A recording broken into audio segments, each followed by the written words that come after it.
Morning class attendance लिखो chat box में।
Attendance लगा दी सबने?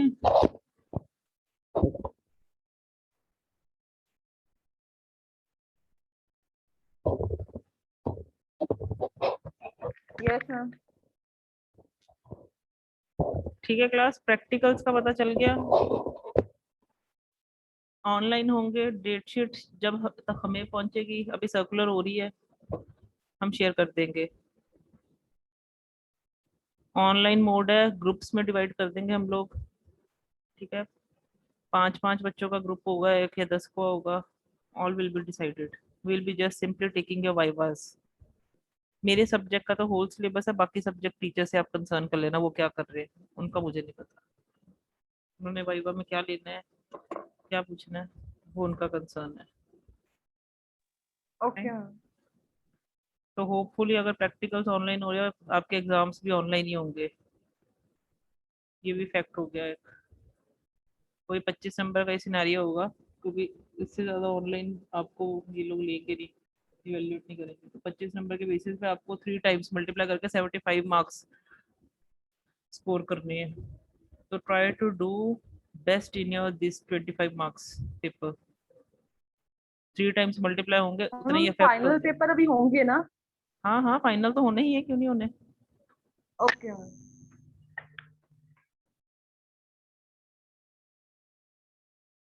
तैयारी रखो, फाइनल किसी भी टाइम आपकी डेट शीट जो है ये लोग कर सकते हैं। Excuse me ma'am. हाँ जी। मैम आपने क्या बताया, मैं थोड़ा लेट ज्वाइन हुआ था। मैंने बोला आपकी प्रैक्टिकल्स का मैसेज मैंने डाल दिया है, ऑनलाइन होंगे। ठीक है, आपको शेड्यूल बता दिया जाएगा, चाहे गूगल मीट पे कहा जाए चाहे जूम पे कहा जाए, all will be decided and we'll let you know. And rest groups में डिवाइड होगी क्लास, ऑब्वियसली। सारे 50 बच्चों को मैं इकट्ठे नहीं बुलाऊंगी। I'll be taking either 5 students in a single class and taking their vivas, or I'll be calling 10 students in each session. ठीक है, you will be having your practical files with you at that time. We'll may ask you okay to ma'am. show your files at that time. ठीक है, तो हर एक के पास होनी चाहिए। Okay ma'am. और बाकी टीचर्स अपना सिलेबस मैंने बता दिया, मैं पूरे सब्जेक्ट में कुछ भी इवेल्युएट कर सकती हूँ कहीं से भी। For rest of the subjects आप कंसर्न टीचर से ही बात कर लेना, वो मैं नहीं कह सकती कुछ उनका कि वो क्या कहेंगे, क्या सिलेबस है, क्या वाइवास लेने हैं उन्होंने। और उसके बाद फाइनल्स हैं, वो भी आपको पता है। डेट शीट भले ही अभी तक नहीं आई, but will be shared soon with you people. क्योंकि इनका यही है, 1 हफ्ता पहले डालते हैं, पेपर्स ले लेते हैं। आजकल की बात ही डेट शीट आ जाएगी।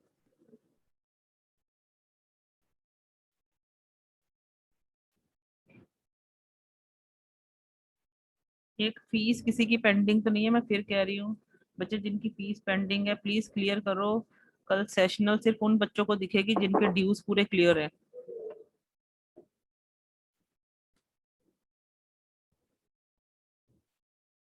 कृतिका। मैम कल नॉर्मल लेक्चर्स लगे ना? हाँ जी। कल नॉर्मल लेक्चर्स लगेंगे ना? नहीं, कल कोई लेक्चर्स नहीं है। सेशनल के दिन लेक्चर्स नहीं होते ओके मेरे मैम। हिसाब से, तो बाकी कोई पता नहीं ये लोग लगाते हैं। अभी हमें कोई ऐसा सर्कुलर नहीं है वैसे अभी तक। है कल सेशनल का दिन। Okay ma'am. अगर कहेंगे लेक्चर लगाने को तो लगा लेंगे, नहीं कहेंगे तो ओके मैम।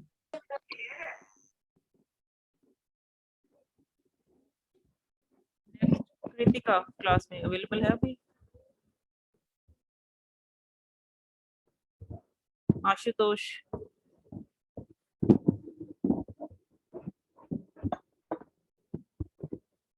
1536 rule number.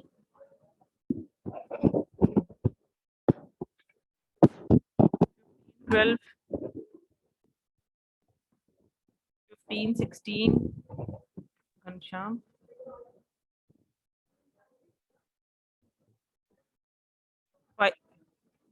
कटा नहीं हुआ ना?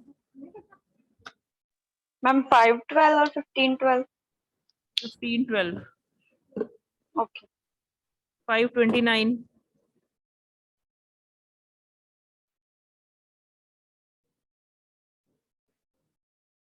बस इनकी फीस पेंडिंग है।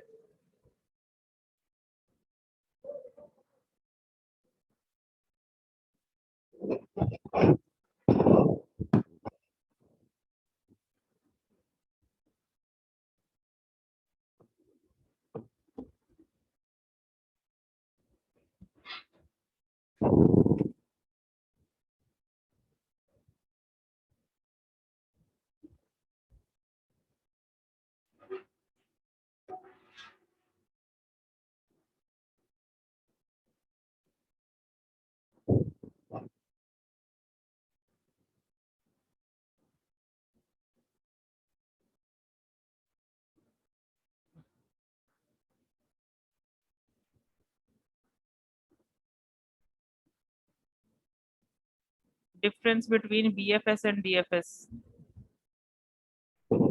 Again, this can be one of your questions. तो ये आप लोगों ने देखना बच्चे, आपको अटेम्प्ट कैसे करना है मैं आपको बार बार शेयर करती हूँ।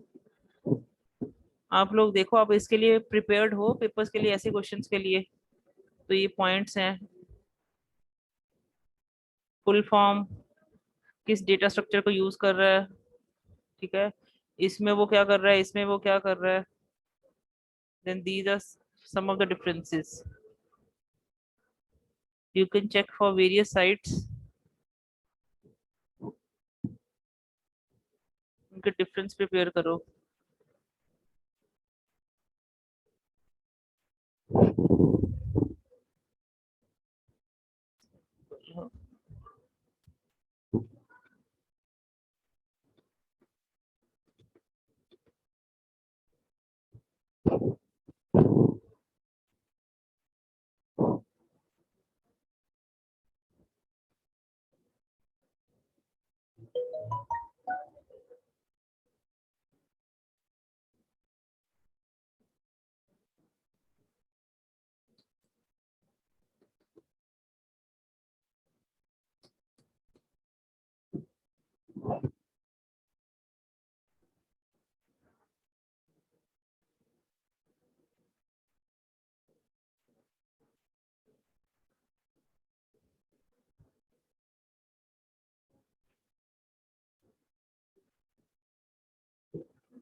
आंसर दे दिए।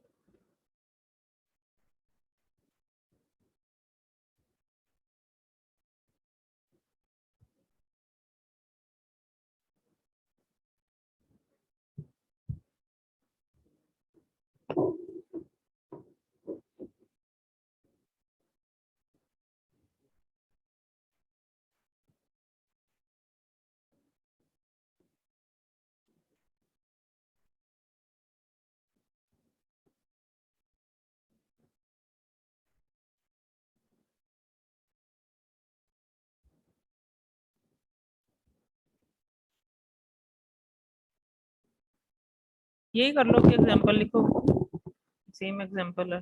ये ग्राफ बनाओ, draw this graph and try to traverse the graph using BFS and DFS and tell me the answer. Start with node 1.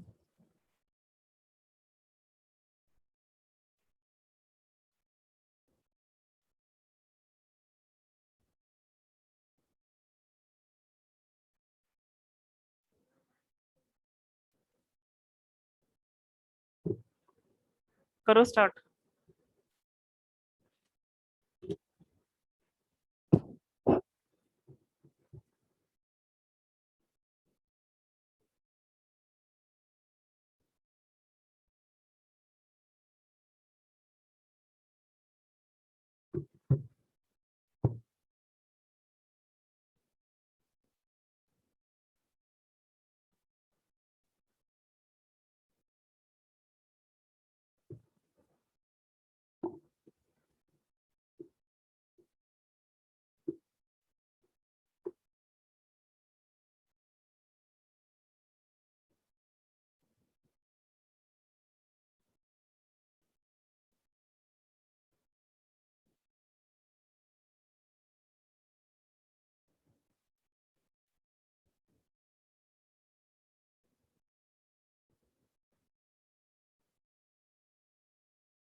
अपनी वीडियोस ऑन करो, लेट मी चेक क्या कर रहे हो।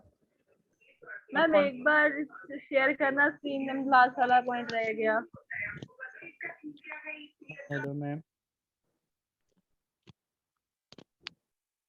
मैम करना क्या है? BFS DFS लगाओ, स्टार्ट फ्रॉम नोड 1।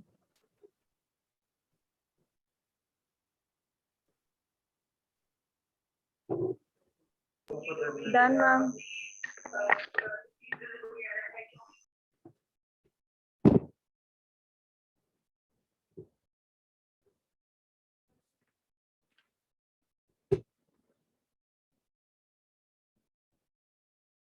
एल्गोरिदम किस किस को आता है BFS एंड DFS का? अभी समझ तो सबको होगा, आता भी सबको होगा। अभी कौन लिख सकता है? एनीवन है कोई जिसका प्रिपेयर्ड है BFS DFS? No one? Very surprised. This shows your preparation for the exams.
सिर्फ एक ने वीडियो ऑन की है, बाकी कोई इंटरेस्टेड नहीं है वीडियो ऑन करने में।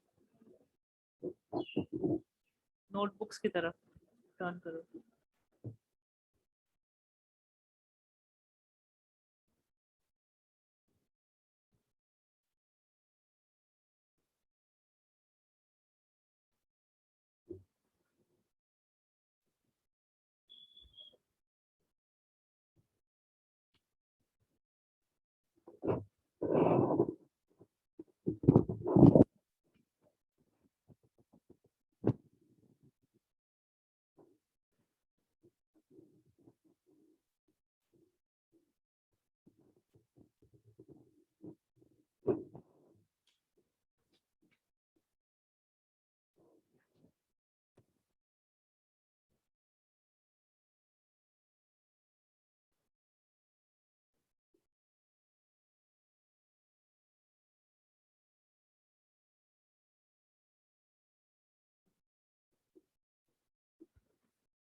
हम हो गया डन। एक मिनट,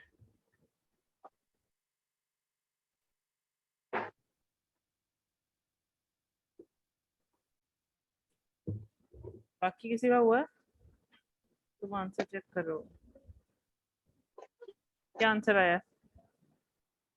हम 1 2 3 4 6 5 6 5, 4 और 6 पे। मैम एंड में 5 कैसे आया, ये नहीं आया मेरे, बाकी नंबर सेम है। सबसे पहले स्टैक में 1 डाला आपने, हाँ जी यस मैम। उसके बाद मैम हम 2। 2 मैम, 2, हम देन 3 देन 3, मैम फिर 4 अच्छा, और उसके बाद 6 BFS में।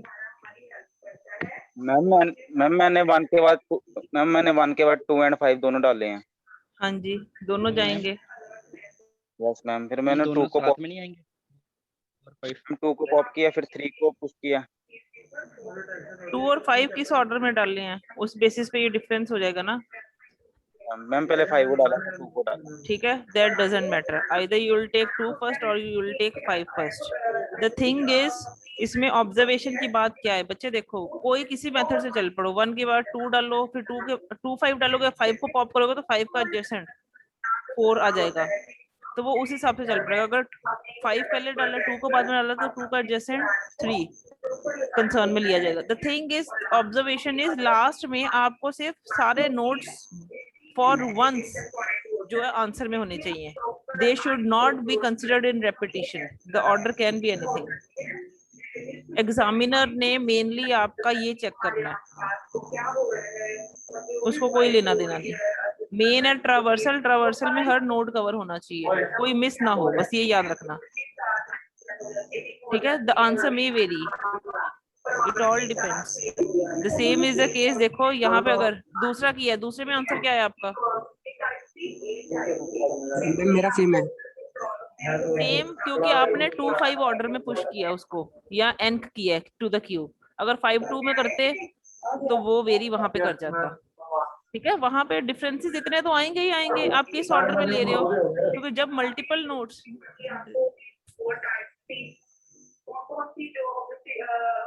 कौन है जिसके यहाँ से आवाज आ रही है?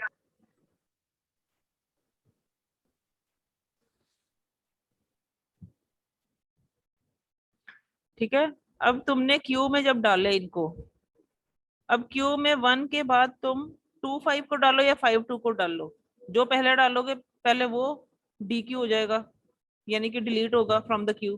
तो that order may vary from student to student, जैसे वो कंसर्न में गला, क्योंकि हमारे पास ओपन नोट्स हैं। डायरेक्टेड होता तो there is only one possibility, but still मैं वही कह रही हूँ, पेपर्स में आपको एग्जाम्पल खुद से कोट करनी है, तो the examiner is only going to evaluate on the basis of output whether each and every node is taken into consideration or not, that is only the criteria। और वो ये चेक करेगा आप स्टैक और Q दोनों को मतलब use कर रहे हो कि नहीं कर रहे। इतना घबराने की जरूरत नहीं है किसी भी केस में। मैम DFS में मैम अगर जी हम 1 के बाद 5 कोई लेते हैं तो फिर मैम उसका आउटपुट क्या आएगा, आप बताओ। 1 के बाद आपने 5 पहले लिया, देन 2 लिया, हाँ जी, डाल लो। तो आउटपुट क्या होगा? स्टैक में 1 डाला, जब 1 पॉप हुआ, ठीक है, उसके एडजेसेंट पहले 5 था, फिर 2 था, 2 हुए डिस्कवर। ठीक है, अब 2 पॉप होगा, क्योंकि अभी और डिस्कवर नहीं हो सकते, तो पॉप होगा, क्योंकि जब कोई नोड पॉप होता है तो डिस्कवर करवाता है वो। अब 2 जब पॉप हुआ तो 2 ने डिस्कवर करवाया 3 को सिर्फ। अब टॉप पे फिर यही था, 3 डिस्कवर हुआ, 3 प्रोसेस हुआ, तो 3 ने पॉप करवाया 4 को, डिस्कवर करवाया। जब 4 पॉप हुआ, 4 ने डिस्कवर करवाया 6 को। जब 6 हुआ, then it will go for 5। इस ऑर्डर में जाएंगे। पहले विजिट 1 होगा, then 2 will be visited, then 3, then 4, then 6, then 5। This will be the order. Visited yes notes ma'am. देख रहे हो ना? हाँ जी ठीक है मैम। तो जो बाहर आएगा, जो पॉप होगा, वो विजिट हो गया। Yes ma'am. उस हिसाब से देखो। ऐसे इसमें भी चलो ऑर्डर पे डिपेंड कर जाएगा ना, क्योंकि ये अनडायरेक्टेड में एडजेसेंट ज्यादा है, मल्टीपल एडजेसेंट्स की वजह से ऑर्डरिंग तुम्हारे पे है, जिस मर्जी ऑर्डर में ले लो। ठीक है। मैम मैम ट्री इसमें एक्सप्लेन कर सकते हैं? मैम एग्जांपल में ट्री एक्सप्लेन कर सकते हैं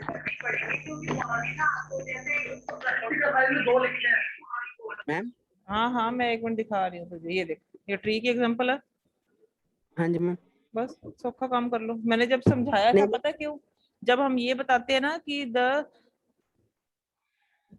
breath first search, it will go like this, breadth wise. हाँ एक जी एक लेवल हाँ उसने जी कंप्लीट करना है, एक level, then it will go to second and third.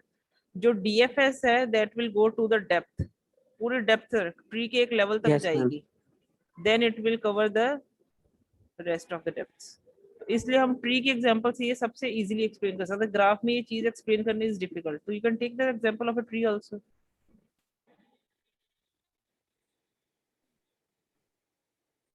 ठीक है। मैम ऐसे प्रॉब्लम तो नहीं होगा कि ग्राफ बोले हमने ट्री ना डाल दिया? ना, कुछ नहीं होता, ऐसा कुछ नहीं है, एग्जामिनर इन चीजों को गलत नहीं कहता।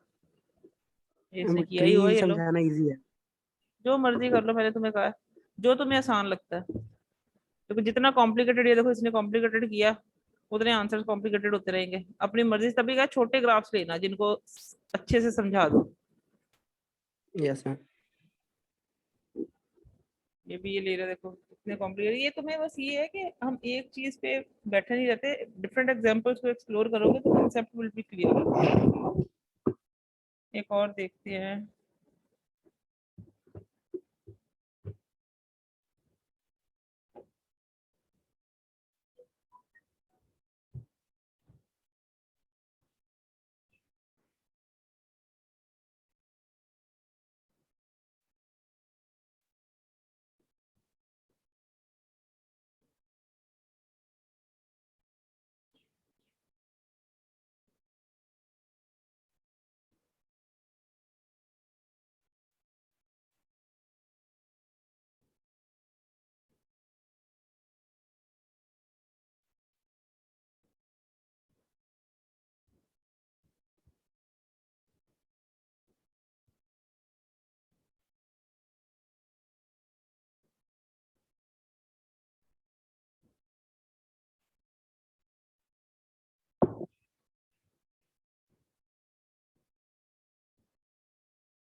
करो इसको, फ्लॉयड पोर्शन लगाओ।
थोड़ा कंफ्यूजिंग वाला ग्राफ है, बट इसका मेरे हिसाब से शायद होगा 1 2 4 फिर 3।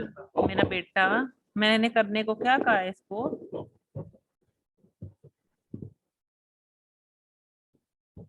यहाँ पे फ्लॉयड वॉशर लगाना है। Okay okay okay.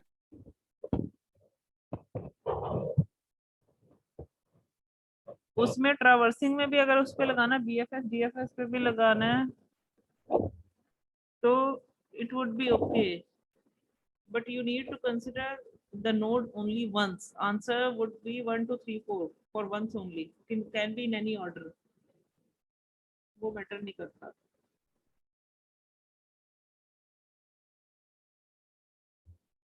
आउटपुट में सिर्फ 4 नोड्स होंगे, जैसे मर्जी दिखा दो।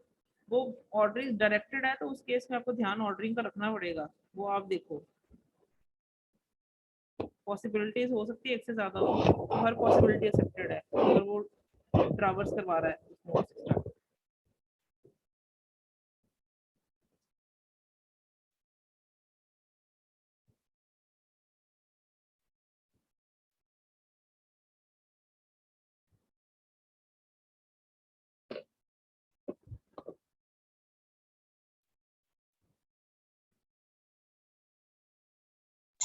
मैम हाँ जी बच्चे। मैम जैसे इसमें 2 से अगर हम 3 पे जाएंगे तो मैम यहाँ पे उन्होंने कुछ दिया नहीं है, तो मैम वहाँ पे 0 लिखने की बजाय हम सीधा इन्फिनिटी लिख दें? बेटा 2 to 3 अगर इनिशियली कोई एज नहीं है तो इन्फिनिटी चल रहा है। नहीं मैम, पहले स्टेप में आपने बताया था कि 0 लिखना है, फिर दूसरे स्टेप में हमने इन्फिनिटी लिखना है। हाँ पहले मैम इन्फिनिटी एस है नोट में। बेटा। जब आप इनिशियल बनाते हो, हाँ जब पहले वेटेड बनाते हो ग्राफ, वो मैट्रिक्स, तो आपने उनमें क्या करना है, 0 डालना है। जैसे ही आपने, क्योंकि एज नहीं है तो वेट उसका 0 है अभी, जैसे ही आप उसका मैम मैम हम सीधा S1 से शुरू कर सकते हैं? कर दो। मैम वही ना मैम, एस हाँ नोट कर थोड़ा सकते हो। कंफ्यूज कर रहा है। S1 नहीं, S0 से। S1 का मतलब है यस वन मैम, नोड को यस इंटरमीडिएट मैम। ले लो। हेलो, हाँ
S0 ये बनी है।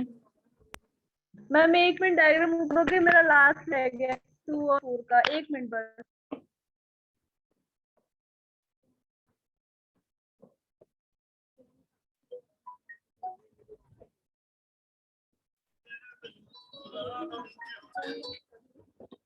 Done ma'am done. हेलो, हाँ जी, good afternoon बच्चे। दूसरा बच्चे फीस नहीं क्लियर की बच्चे, कल सेशनल है,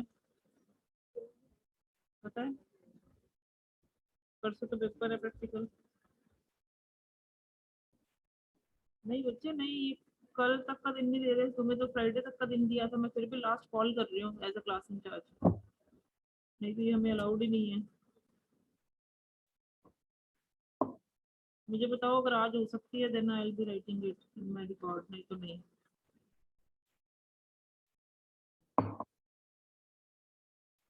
कल कितने बजे तक हो जाएगी?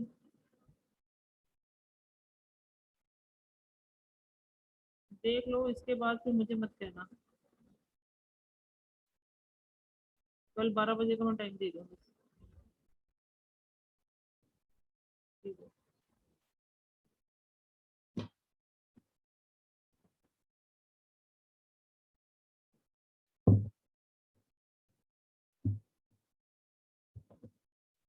हाँ जी, ये देखो S0 यही बना।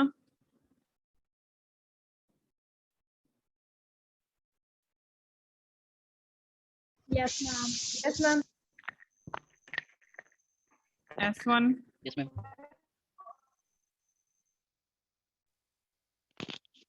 उसने दिखाए हैं जहाँ पे चेंजेस हुए हैं। Yes ma'am. यही बन रहा है राइट साइड वाला।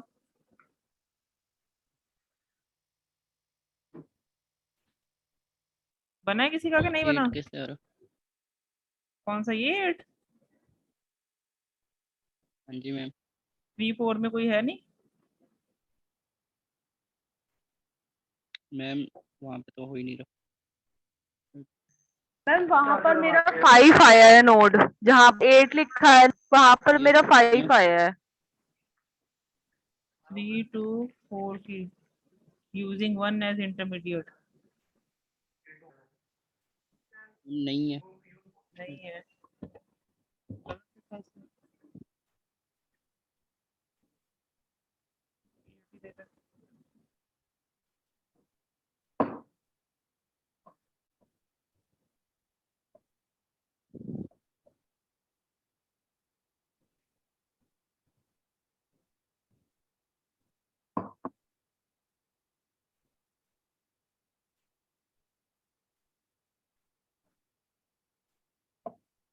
नहीं 8 नहीं बन रहा, किसी का अलग नहीं बन रहा।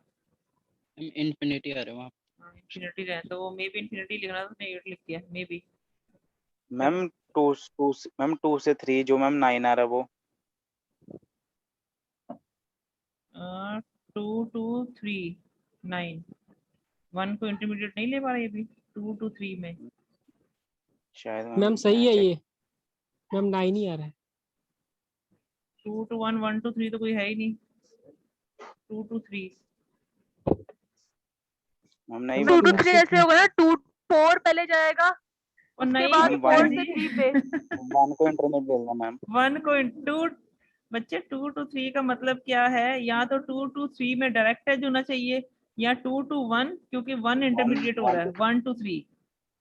मैम These इन्फिनिटी 2 आ रहा है। एजेस अगर ये प्रेजेंट है तो ये पाथ भी ले सकते हो या तो डायरेक्ट पाथ ले सकते हो। इसका मतलब सिर्फ 2 ही पॉसिबिलिटीज है, इसके अलावा कोई पॉसिबिलिटी नहीं। गलत दिया इसने फिर से। मैम तुम ऐसे करो, पूरा आंसर निकाल लो, पूरा answer I will be checking. वो आंसर नहीं कभी भी आपके साथ कॉन्ट्राडिक्ट करेगा। मैम 9 सही नहीं है वहाँ पे। ये आंसर आ रहा है किसी का है, अगर पूरा आंसर ये चेक करो पहले।